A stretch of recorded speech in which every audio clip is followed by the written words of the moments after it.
The first sign that something was wrong came when my laptop wouldn't boot up. Just a black screen, no matter how many times I pressed the power button. My heart rate quickened. 5 years of research, countless sleepless nights, all stored on that hard drive. I'm Nina, and until that moment, I thought I was 3 weeks away from defending my PhD thesis on corporate ethics and whistleblower protection. Now I was staring at a dead screen, trying not to panic. "Percy!" I called out to my husband. "Can you come look at this?" He appeared in the doorway of our home office, coffee mug in hand. "What's wrong, babe?" "My laptop won't start. Nothing's happening." Percy set his mug down and leaned over my shoulder, his cologne too strong this early in the morning. He pressed a few keys, tried the power button again. "Did you back everything up?" "Of course I did. Multiple places." I grabbed my external hard drive from the desk drawer, hands trembling slightly as I connected it to Percy's computer. Empty. Completely empty. "That's impossible," I whispered. "Everything was there yesterday." "What about the cloud backup?" Percy suggested, his voice oddly calm. I logged into my cloud storage. Access denied. I tried again, and again. Nothing. "I need to call tech support." I reached for my phone just as the doorbell rang. "That'll be Mother," Percy said. "She's joining us for breakfast, remember?" Regina swept into the house like a cold front, her designer handbag swinging from her arm. "Nina, darling, you look dreadful. Trouble sleeping?" "My thesis—" I started to explain, but she cut me off. "Oh, all that corporate whistleblower nonsense? Perhaps it's a sign you should focus on more traditional pursuits." She smiled, her lipstick perfect as always. "Percy tells me you've been talking about starting a family." I ignored her, dialing tech support with shaking fingers. 1 hour turned into 3. No explanation, no recovery possible. 5 years of work, gone without a trace. "These things happen, sweetheart," Percy said, rubbing my shoulders. "Maybe Mother's right.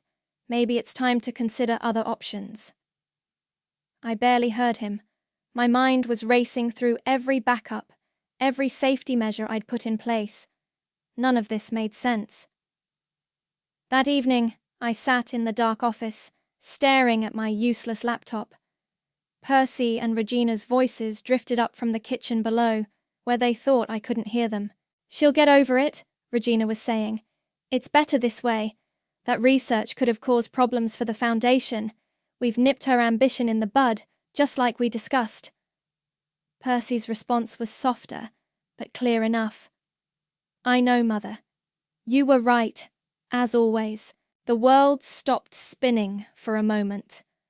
My husband's words echoed in my head, each syllable a betrayal. 5 years of research on corporate whistleblower protection. Research that could have exposed practices at the Harrison Foundation, his family's company. Of course, I sat there, perfectly still, as their voices continued below. Every touch, every comforting word from Percy over the past few hours played back in my mind with new meaning. The too calm reaction, the gentle suggestions to give up. They thought they'd broken me, destroyed my work, my dreams, my future. I stood up slowly, my body moving on autopilot. In the bedroom, I pulled out my overnight bag, the one Percy never noticed I kept packed after watching my mother escape my father years ago. I took only what I could carry quietly: some clothes, my passport, the emergency cash I'd hidden inside an old textbook.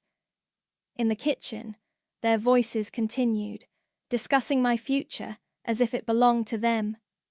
Regina's laugh floated up the stairs, the sound of a victory she thought she'd won. I wrote a single line on a post-it note. "I know what you did." Stuck it to Percy's pillow. The night air was cool on my face as I slipped out the back door. My car was parked around the corner, keys in my pocket. They wouldn't hear me leave. Tomorrow, they'd wake up to find me gone.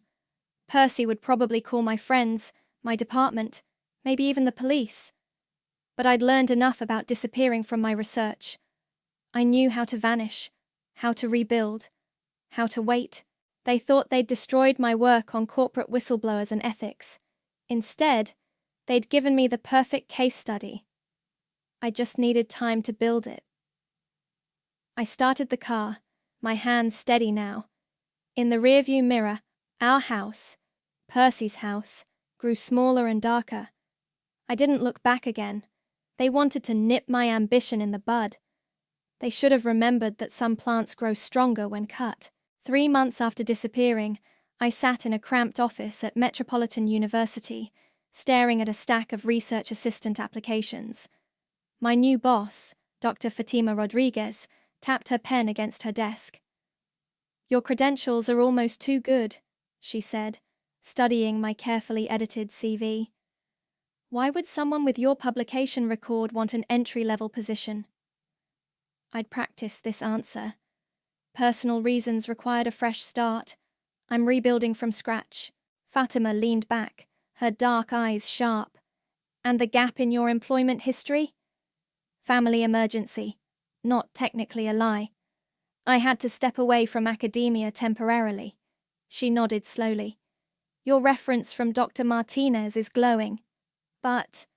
She paused, choosing her words carefully. "I notice you've published under different names." My heart skipped. I'd used variations of my name to make it harder for Percy and Regina to track my work. "Professional evolution," I said smoothly, "testing different academic identities." "Fair enough."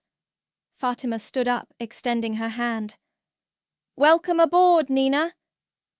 That handshake marked the beginning of my resurrection.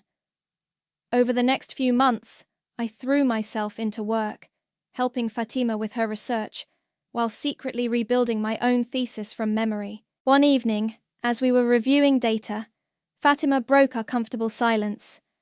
"Someone's been asking about you." My fingers froze over the keyboard. "Who?" "A man named Percy. Says he's your husband." "Ex-husband," I corrected, my voice steady. "We're not in contact." Fatima watched me carefully. "He seemed worried. He's an excellent actor." I met her gaze. "Please don't tell him where I am. Already told him I'd never heard of you." She smiled. "Whatever you're running from, your secret's safe with me." That night, I worked later than usual, piecing together my research on corporate whistleblower protection. My original thesis had focused on how companies silence internal critics. Now, I had personal experience to draw from. "You're not the first," Viviana, one of our graduate students, said one day over coffee. "My sister's research on gender discrimination got accidentally deleted right before submission." "What did she do?" "Started over, published under a pseudonym. Now she's tenured at Yale." Viviana grinned. "Sometimes the best revenge is success." Those words became my mantra. Every morning, I arrived before sunrise, rebuilding my work piece by piece. Every evening, I scanned academic journals, looking for patterns of sabotage against female researchers. 6 months in, Fatima caught me working on my thesis late one night. "I wondered when you'd start again," she said, pulling up a chair. "Want to tell me the real story?" I hesitated, then told her everything. The sabotage, Percy's betrayal, Regina's orchestration. "Those bastards," Fatima muttered when I finished. "You know what this means? Your new thesis needs to be twice as powerful." She helped me restructure my research, expanding its scope beyond individual whistleblowers to systematic suppression of academic work. We worked weekends, holidays, early mornings.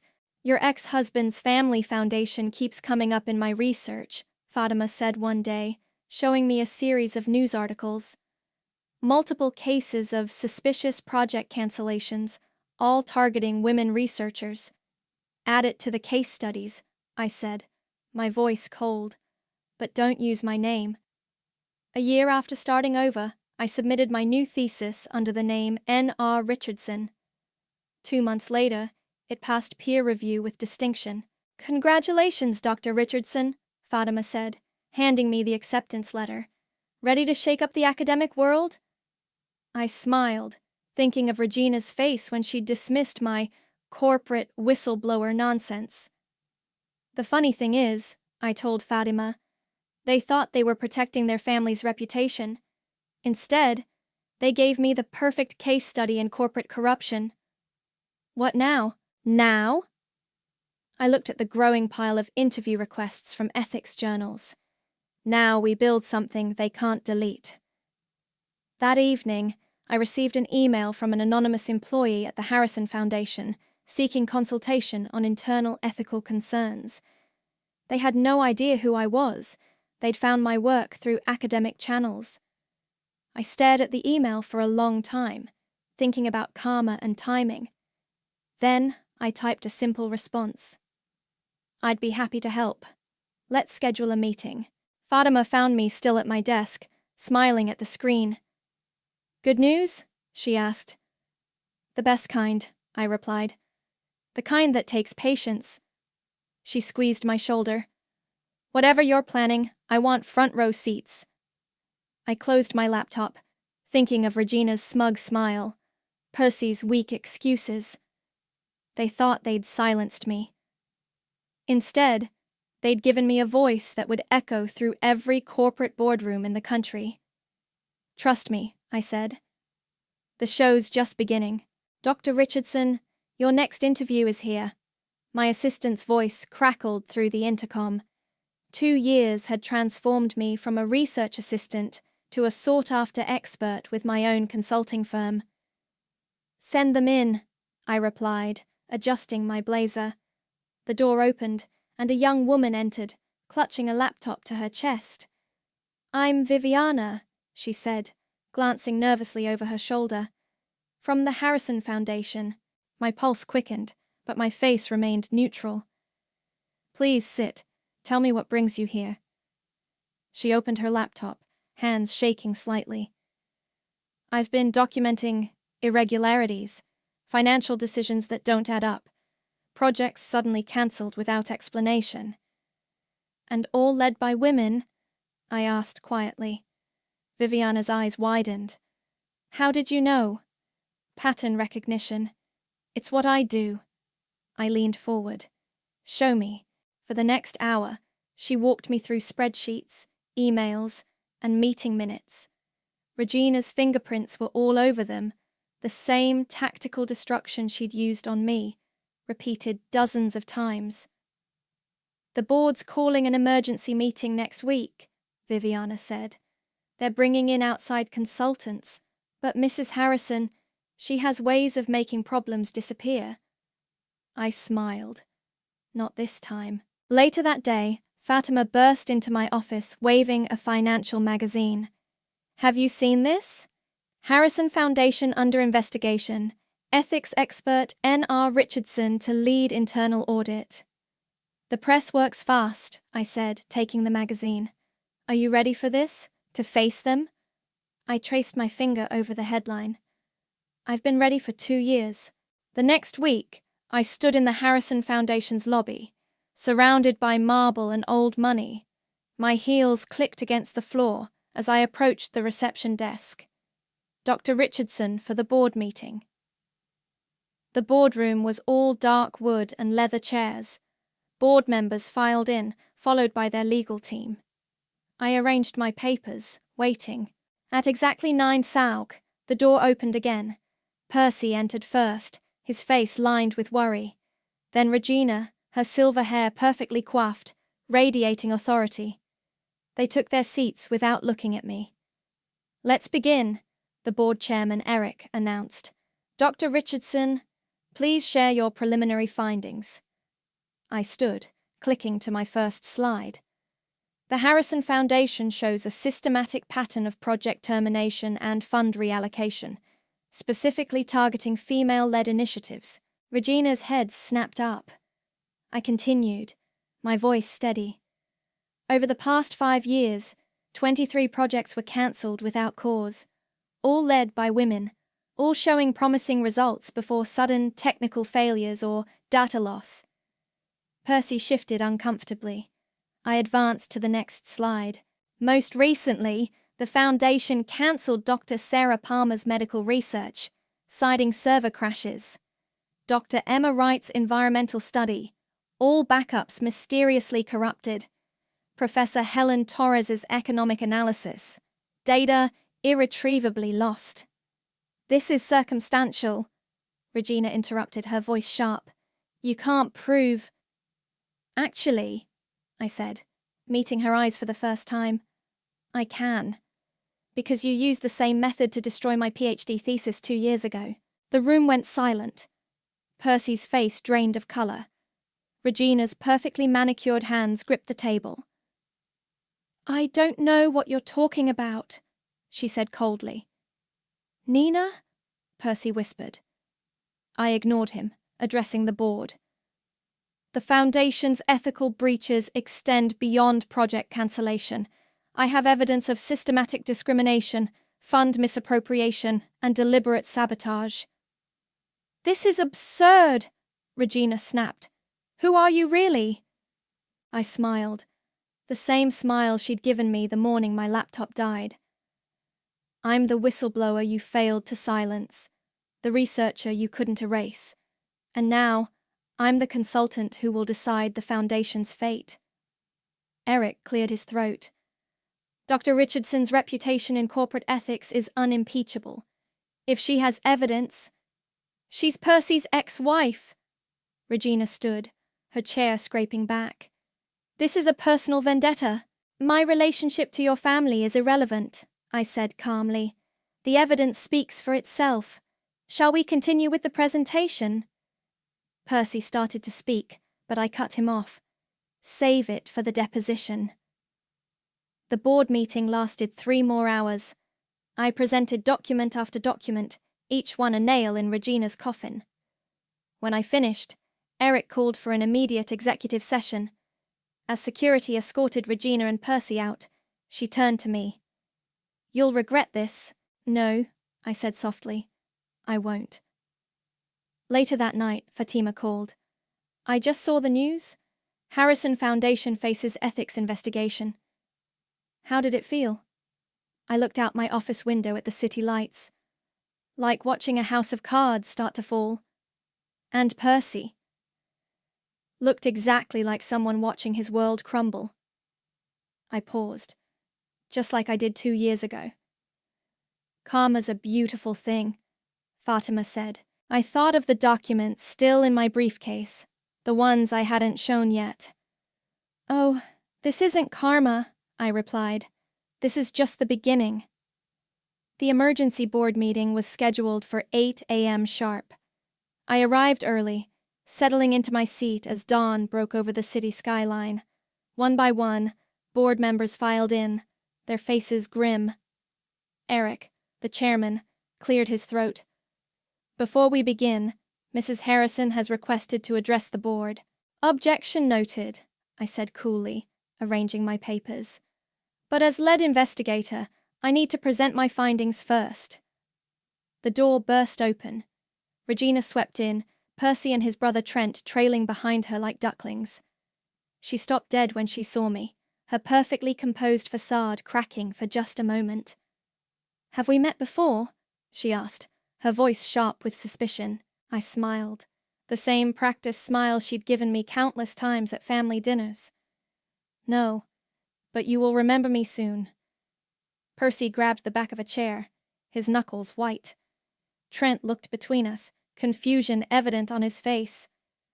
Dr. Richardson, Eric intervened. Please proceed. I stood, clicking to my first slide. Over the past decade, the Harrison Foundation has systematically undermined or destroyed the careers of at least 37 women in positions of influence. Regina's laugh was brittle. This again? We addressed these baseless accusations. I have emails, I cut in smoothly. Specifically, yours to the IT department. Shall I read them? The color drained from her face. I continued, my voice steady. March 15th, 2 years ago. Ensure all backups fail. Leave no trace. June 23rd. Another troublesome female academic. Handle it like the others. Those emails are confidential, Trent protested. Stolen emails, Regina added, her voice shaking with rage. Actually, a new voice spoke up, they were legally obtained through whistleblower protocols. Viviana stood in the doorway, clutching a thick folder. I've been documenting everything for the past year. Percy jumped to his feet. You can't trust her. She's… Your ex-wife? Viviana finished. I know. That's why I reached out to her specifically. The boardroom erupted in chaos. Regina lunged for the presentation remote, but I held it out of reach. Shall I continue? I asked the board. I have quite a collection, including some interesting correspondence about my own thesis. Nina, Percy pleaded, we can talk about this privately.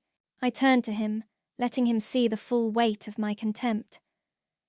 Like we talked about it when you and your mother destroyed 5 years of my work, or when you suggested I focus on starting a family instead of my career.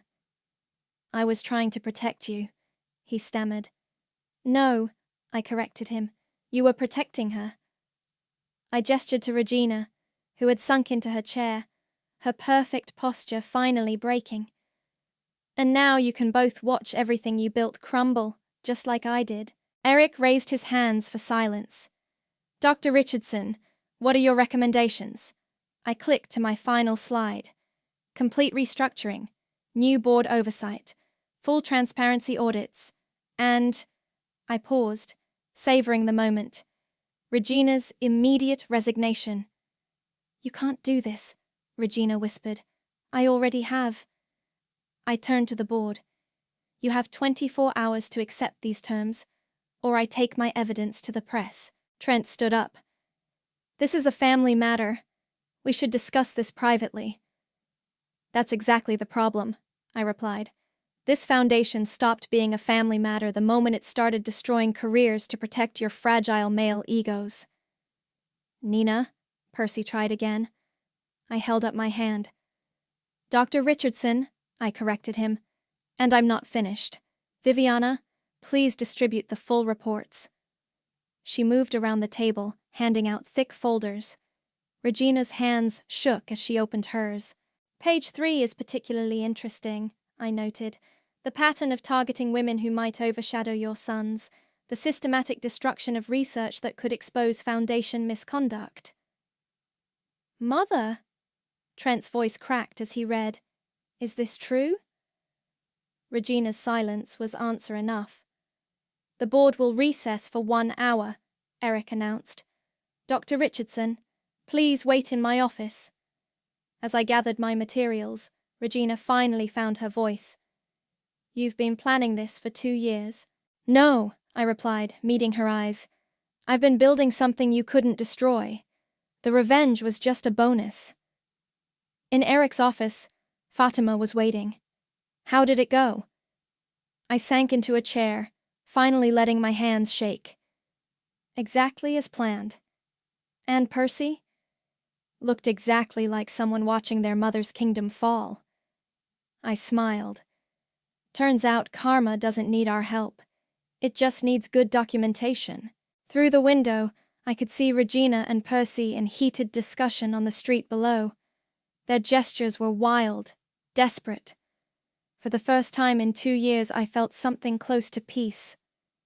What now? Fatima asked. I touched the window, watching Regina's world implode. Now we wait for the board's decision.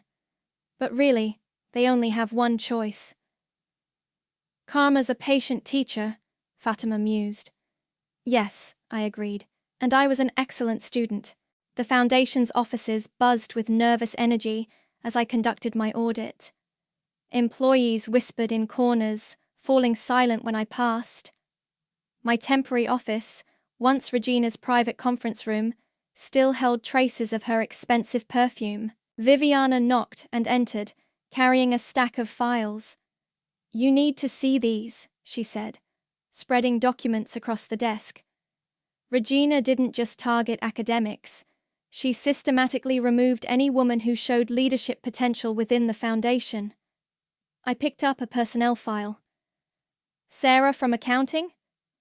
Forced out after questioning financial discrepancies, Regina claimed she was emotionally unstable. And Maria in grant management? Computer crash erased all her files right before a major presentation. Regina suggested she was careless with data. A knock at the door interrupted us. Percy stood in the doorway, looking deflated in his rumpled suit. "Can we talk?" he asked. "Alone?" I nodded to Viviana, who gathered her files and left, closing the door behind her. Percy sat heavily in the visitor's chair. "You've really thought of everything, haven't you?" "I learned from the best," I replied. "Your mother taught me the importance of thorough documentation." "Nina, I know I hurt you." "Dr. Richardson," I corrected him. "And you didn't hurt me. You tried to destroy me." He ran his hands through his hair, a gesture so familiar it made my chest ache. "I was weak. Mother said your research would damage the Foundation's reputation. She convinced me it was for your own good. And now?" I gestured to the files spread across the desk. "Was it for their own good too?" "I didn't know about the others," he protested. "You didn't want to know." I leaned forward. "Tell me, Percy, did you ever actually read my thesis, the one you helped destroy?" He looked away. "Parts of it." "Then you missed the central argument. Whistleblowers don't emerge from nowhere. They're created by systems that value power over ethics. Sound familiar?" A commotion outside drew our attention. Regina's voice carried through the door, sharp with anger. "I don't care what she says. I built this foundation." I stood, opening the door to find Regina facing off with Trent in the hallway. "Mother," Trent was saying, "the evidence is overwhelming. We have to cooperate." "Evidence?" Regina spat. "Stolen emails and disgruntled employees? I was protecting our legacy. By destroying careers?" I stepped into the hallway.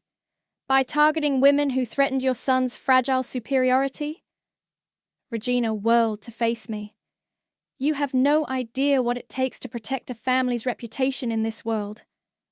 "Actually, I do." I pulled out my phone, playing a recording.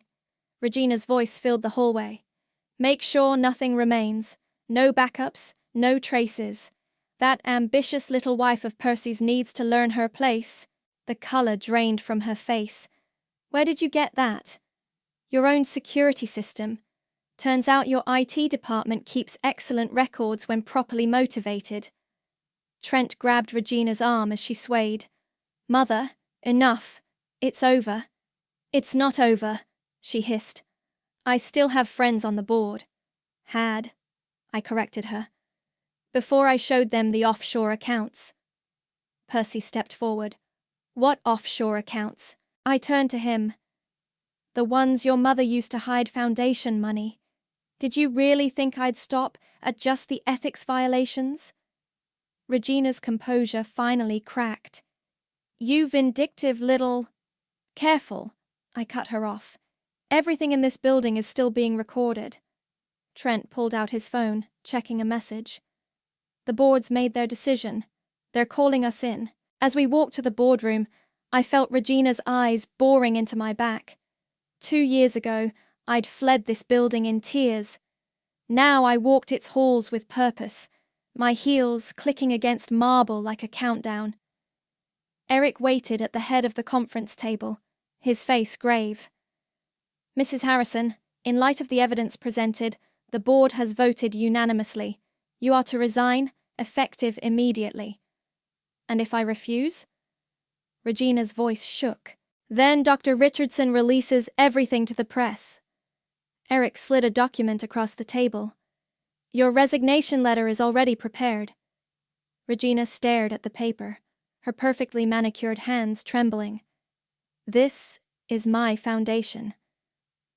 "Was," I corrected softly. "Now it's a case study in corporate accountability." She picked up the pen, her signature sharp and angry across the page. "The board has appointed Trent as interim CEO," Eric continued, "with Dr. Richardson's firm overseeing the restructuring." Regina stood abruptly, her chair scraping back. "You'll regret this, all of you." I watched her storm out, Percy trailing behind her like always. Trent remained, looking lost. "What happens now?" he asked. I gathered my files, thinking of all the women whose careers Regina had tried to destroy. Now we rebuild. The right way this time. The satisfaction wasn't in Regina's fall. It was in knowing that from these ashes, something better would rise.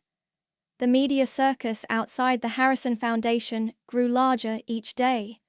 I watched from my office window as reporters camped out, hoping to catch Regina leaving the building one last time.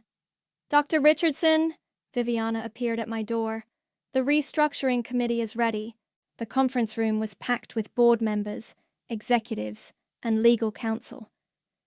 Trent sat at the head of the table, looking uncomfortable in his new role as interim CEO. "Let's begin," I said, distributing folders. "Our first priority is reaching out to every woman whose career was impacted by the Foundation's actions." "That could open us up to lawsuits," one of the lawyers protested. "It already has." I clicked to my first slide. 3 class actions are being prepared, but we can get ahead of this with a comprehensive restitution program. The door burst open. Regina strode in, Percy at her heels. "This is still my foundation," she announced, "and I won't let you destroy it with this witch hunt." "Mother," Trent warned, "you're not supposed to be here." "I'm here as a shareholder," she snapped. "And I demand—" "You're not in a position to demand anything," I interrupted, pulling out a USB drive. "Unless you'd like me to play the security footage from last week." The room fell silent. Regina's face went pale. "What security footage?" Eric asked. I connected the drive to the projector. Regina's voice filled the room. "Shred everything. I don't care if it's illegal. Nothing can link us to those project cancellations." "Turn it off," Percy pleaded. "There's more," I said calmly. "Hours of footage, years of emails. Should I continue?" Regina gripped the back of a chair. "You're bluffing." "Like you bluffed about my thesis backups?" I smiled. "I learned from the best, remember?" "The board has already voted," Eric said firmly. "Regina, if you don't leave voluntarily, security will escort you out. This is what you wanted, isn't it?"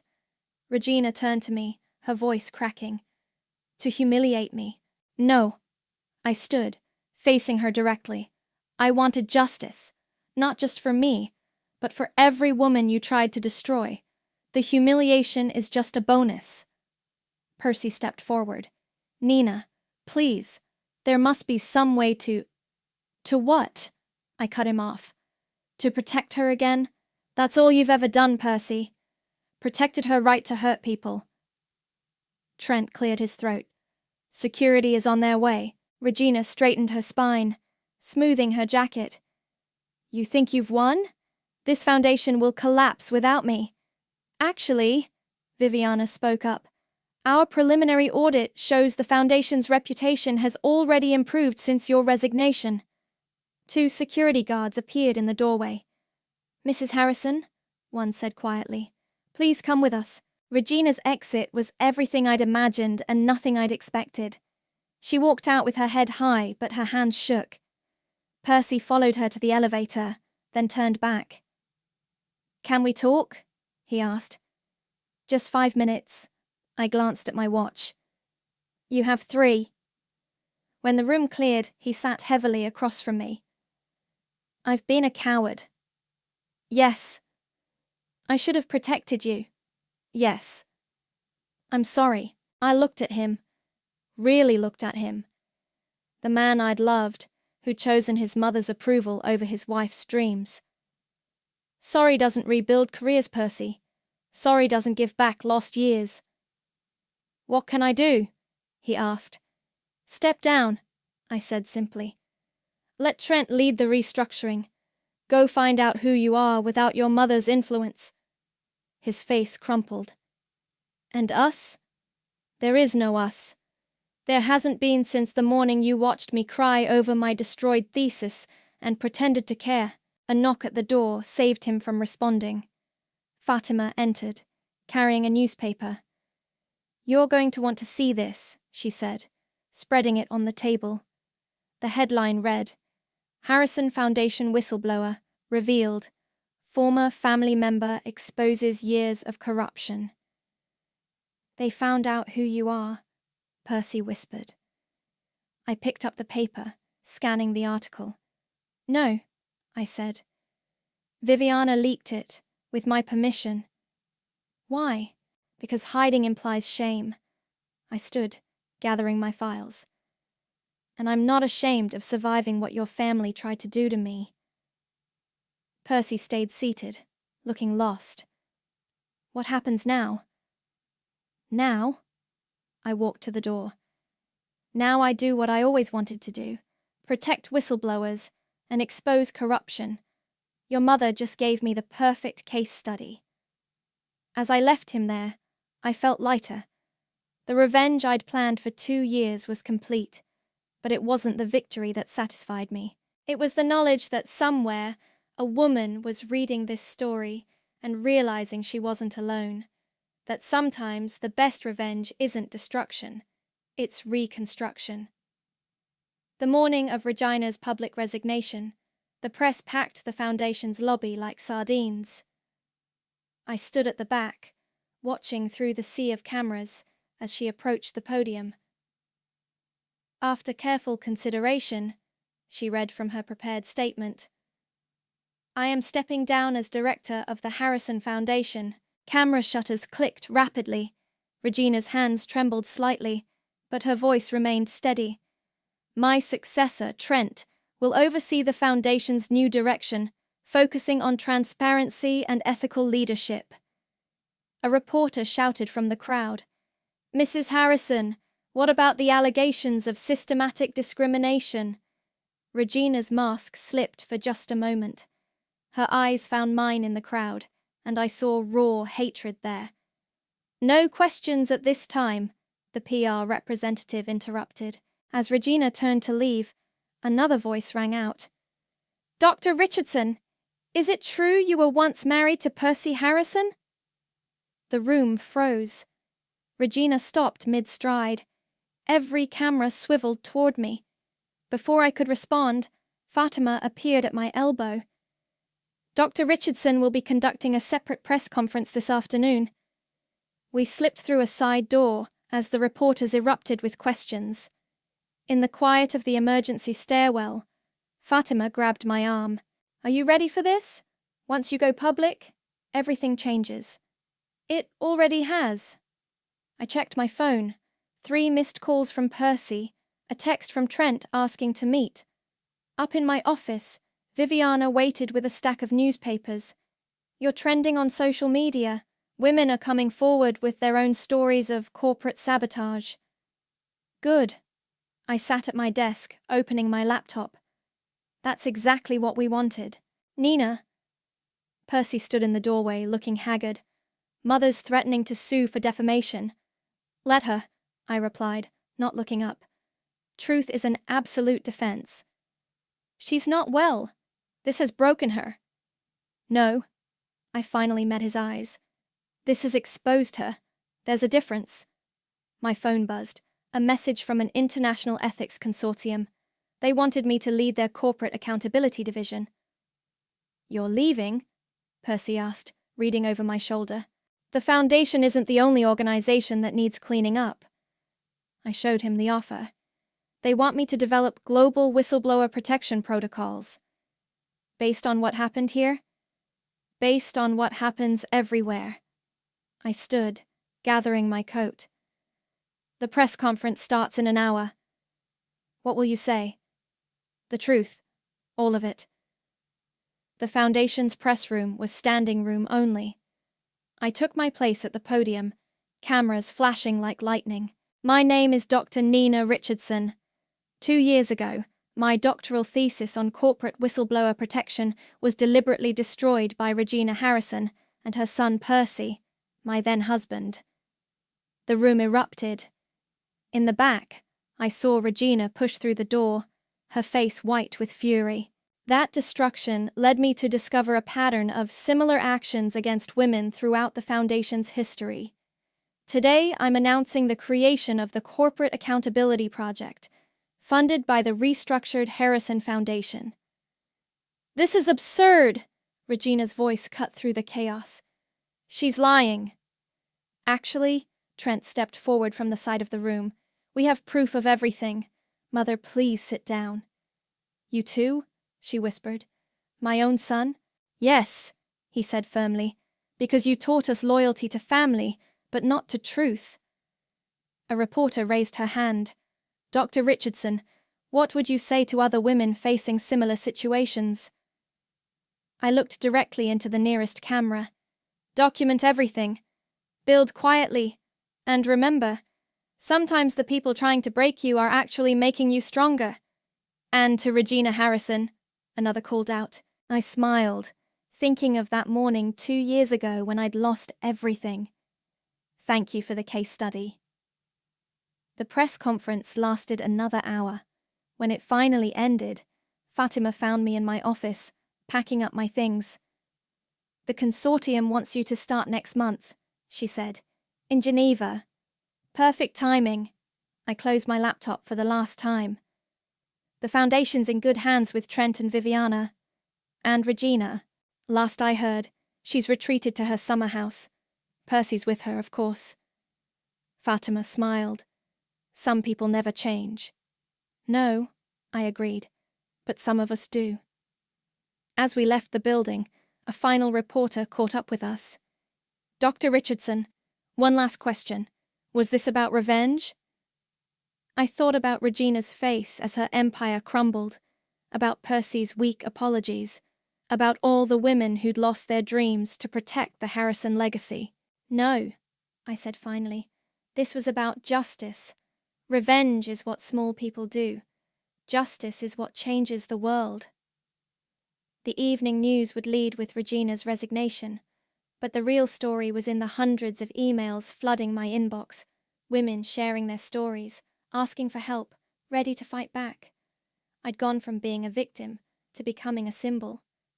But more importantly, I'd become exactly what Regina had feared most: a woman too powerful to silence. The coastal villa's silence was broken only by waves crashing against the shore. I sat at my desk, watching the footage from yesterday's press conference play on my laptop. My phone hadn't stopped buzzing with notifications since. A knock at the door pulled me from my thoughts. Fatima entered, carrying 2 cups of coffee. "The journalist's footage arrived," she said, setting a USB drive on my desk. "The one who asked if you were Percy's ex-wife." "Have you watched it?" She nodded. "It's powerful. The question is, do we use it?" I plugged in the drive. The video showed Regina's face the moment my identity was revealed.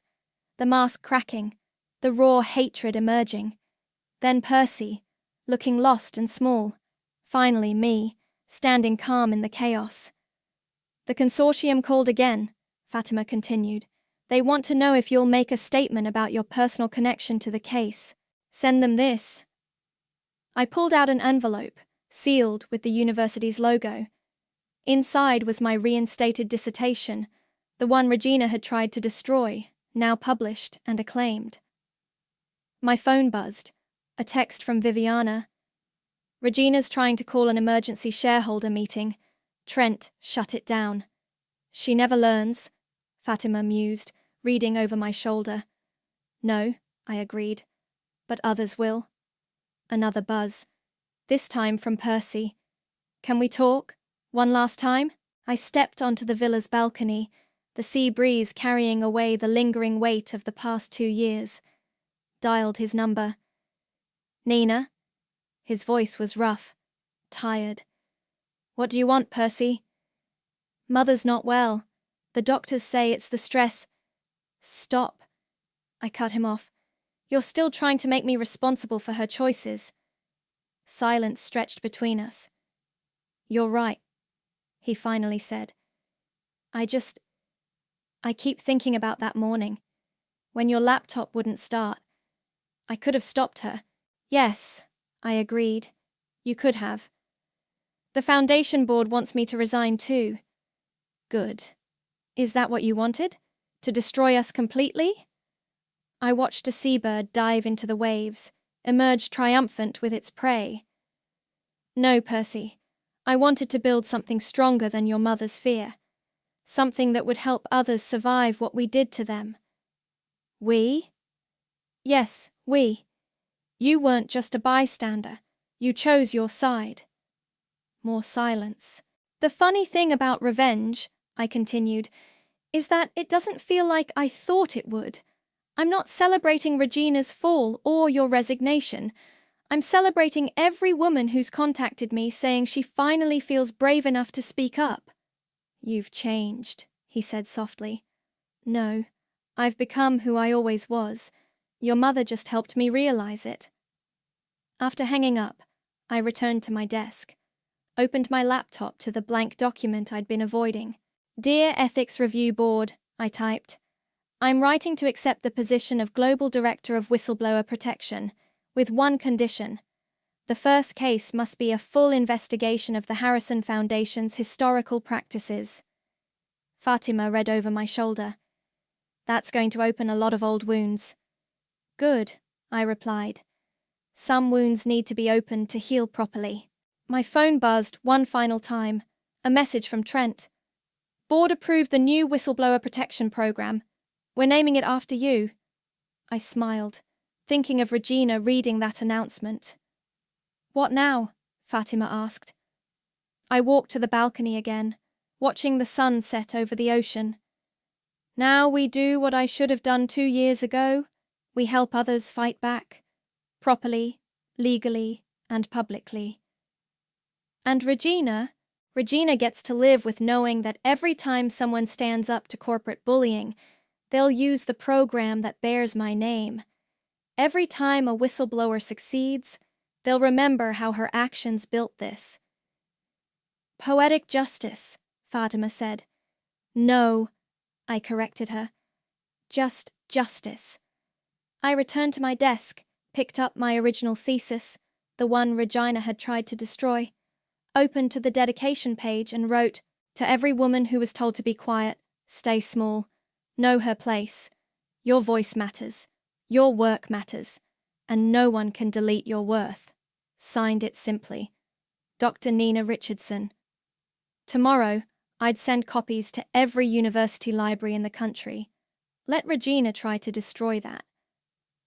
But tonight, I walked along the shore, letting the waves wash away the last traces of the woman who'd fled in the night 2 years ago. She'd been running from destruction. I was walking toward construction. The funny thing about revenge, they thought it would break me, but it built me. And now, it would build others too. That was better than any revenge I could have planned.